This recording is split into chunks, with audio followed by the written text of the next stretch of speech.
Hi hello welcome. இன்றைக்கி மோர் மிளகா எப்படி செய்யலான்றதை பார்க்கலாம். இது என்னோடய மாமியார் செஞ்சது.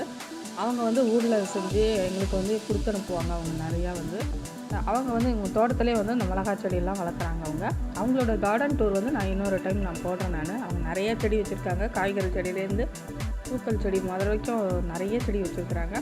அது இன்னொரு இதில் நம்ம பார்க்கலாம். இப்போ மோர் மிளகா எப்படி செய்யறதுன்னு பார்க்கலாம். இது ரொம்ப சுத்தமாக காரமே இருக்காது. அதுவும் இப்போ நமக்கு இந்த வைரஸை இது பண்ணும். உங்களுக்கு ரொம்ப எதிர்ப்பு சக்தி மிக்கது உங்களுக்கு இந்த மிளகாயும். உங்களுக்கு வயிற்றுக்கும் நமக்கு இது ஒன்றும் பண்ணாது. காரம் இல்லாததுனால நம்ம வயிற்றுக்கு அல்சர் பிரச்சனையோ இல்லை வயிற்று வலியோ எதுவுமே வராது. சூடு கிளப்பாது. இதில் அதுவும் இல்லாமல் ப்ளஸ் நம்ம இதில் மோர் வர சேர்க்குறோம். அதனால் இது நல்லா தாராளமாக நம்ம சாப்பாட்டுக்கு எடுத்துக்கலாம். இது வாங்க இது எப்படி செய்யலான்றதை எங்கள் மாமியார் எப்படி செய்கிறாங்கன்றதை தொடர்ந்து இதில் பார்க்கலாம். இந்த மிளகாயை பறித்து இலை தூசி எதுவும் இல்லாமல் எல்லாத்தையும் சுத்தமாக எடுத்து பொறுக்கி போட்டு நல்லா கழுவி எடுத்து வச்சிடலாம். நம்ம தண்ணி இல்லாமல் சுத்தமாக நம்ம கழுவி எடுத்து வச்சுக்கலாம். இது பழுத்திருந்தாலும் பரவாயில்ல, போட்டுக்கலாம். நீங்கள் கடைசியில் பாருங்கள், காஞ்ச பிறகு எல்லாமே பழுத்துது, பச்சையாக இருக்கிறது எல்லாமே ஒரே மாதிரி தான், வெள்ளையாக தான் இருக்கும். இப்போ எல்லாம் செலக்ட் பண்ணி கழுவியாச்சு. இப்போ அந்த கழுவுனதை நம்ம அந்த மிளகாயை நடுவில் கீரல் மாதிரி போட்டுட்டு நம்ம ஹோல் பண்ணி வச்சுக்கணும். நம்ம ஒவ்வொரு மிளகாயையும் இப்போ இந்த மிளகாயெல்லாம் மோர் ஊற்றி நம்ம பண்ணலாம். இதுக்கு மோர் மிளகான்றது தயிர் போட்டு பண்ணுறது தான் பெஸ்ட்டாக இருக்கும்.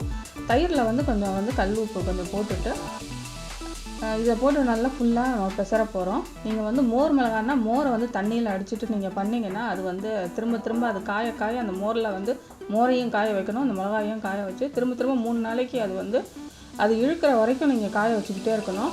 ஆனால் இந்த மாதிரி தயிரில் பெசர்னாப்பில் பண்ணி நீங்கள் அப்படியே ஈஸியாக காஞ்சிடும். உங்களுக்கு வேலையும் மிச்சமாகும். உங்களுக்கு இதுதான் டிப்ஸ் அண்ட் ட்ரிக்ஸ் இதில். இப்போ இந்த மிளகாலாம் நல்லா ஊறிடுச்சு. 3 நாள் ஊறணும். நீங்கள் நடுவில் அப்பப்போ போகும்போது வரும்போதெல்லாம் ஒரு குலுக்கி வச்சுட்டு போயிட்டே இருக்கணும். அப்போ தான் கீழே இருக்கிறது மேலே இருக்கிறது கீழே இருக்கிறது போய் நல்லா ஊறி இருக்கும்.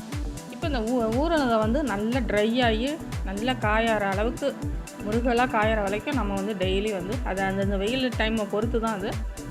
இதுவும் ஒரு 2-3 டேஸில் நல்லா காஞ்சிடும், நல்ல வெயிலாக இருந்தால். இப்போ இது ஒவ்வொரு நாளும் காஞ்சது இது பாருங்கள். இப்போ இது எவ்வளோ முருகலாக இது காஞ்சிடுச்சு பாருங்கள். இந்த மாதிரி நீங்கள் கொஞ்சம் வெந்தயம் சேர்க்கணுன்னா கூட, ரொம்ப காரமான மிளகாயாக இருந்தால் சிறிது வெந்தய பொடி கூட நம்ம சேர்க்கலாம். இது கஞ்சியில் கூட சாதம் வடித்த கஞ்சியில் கூட இது மோர் இல்லைன்னா அதுலேயும் போடுவாங்க. நிறைய குவான்டிட்டி போட்டு நிறைய இது பண்ணுறவங்களாம் சாதத்தை கஞ்சிலையும் பண்ணலாம்.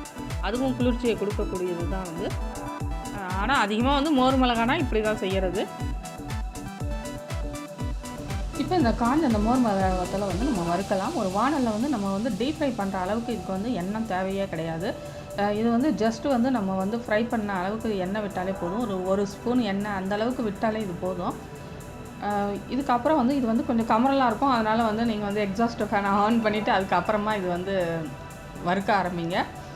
இது பாருங்கள், ஜஸ்ட் இது வறுத்தாலே போதும். ரொம்பவும் காரமாக இருக்கிற மிளகாய் தான் நம்ம கருப்பாக வறுக்கணும். இது சுத்தமாக காரமே கிடையாதுன்றதுனால நான் ஜஸ்ட்டு இது ஒரு பொரியிற அளவுக்கு வறுத்தாலே போதும். இது எல்லா உணவுகளுக்கும் இது நல்லா சூட் ஆகும்.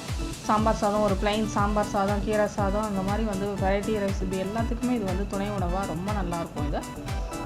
இது வறுக்கிற மெத்தடு நான் மைக்ரோ ஓவனில் எப்படி வறுக்கலான்றதை நான் ஒரு வீடியோ ஏற்கனவே ஒன்று போட்டிருக்கேன். அதை டிஸ்கிரிப்ஷன் பாக்ஸ்லேயும் சஜஷன் லிஸ்ட்லேயும் நான் கொடுக்குறேன். நான் போய் பாருங்கள். என்ன வியூவர்ஸ், எங்கள் மாமியார் மோர் மிளகாய் போட்டதை பார்த்தீங்க எப்படி செஞ்சாங்க அப்படின்னு. இதில் நீங்கள் மோர் மிளகான்றதும் உங்களுக்கு எல்லாருக்கும் தெரியும். இது டிப்ஸ் அண்ட் ட்ரிக்ஸு தான் அது. இதை பார்த்து நீங்களும் சுலபமாக எப்படி போடலான்றதை தெரிஞ்சுக்கோங்க. நன்றி, வணக்கம்.